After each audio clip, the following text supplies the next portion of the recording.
Musulmon odam o'ta odobli bo'lish kerak. Birovni uyini chaqirganda mo'ralamaslik kerak. Birovni uyini chaqirib eshik ochiq qolganda kirib kelmaslik kerak. Eng beparosatlik mana shu bo'ladi. Birovni uyini eshigini ochib olib chaqirish harom bu. Umuman mumkin emas. Birov darvozasini teshigidan qarab bo'lmaydi, harom bu.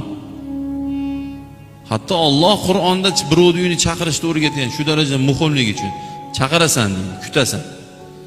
Odatda 4 rakat namozni miqdoricha kutiladi. Sabab eng ko'p namoz 4 rakat-ku. To'g'rimi? Masalan, 4 rakatdan keyin to'xtaydi. O'zi 10 rakat masalan peshinu. Masalan, bir odam namoz boshlagan bo'lsa, juda bo'lsa 4 rakat o'qiydi. Bitta chaqirgandan keyin 4 rakat miqdoricha kut, bu degani salkam 5 minut. Chaqirgandan keyin o'sha odam namoz boshlagan bo'lsa, tugatib bemalol chiqib ulgusin deydi. Keyin yana bitta chaqir deydi.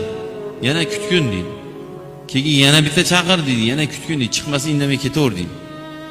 Hozir bizda 1 minutda 60 sekund bo'lsa 70 marta chaqiradi. Chiqmasangiz mana shu turgan bo'ladi.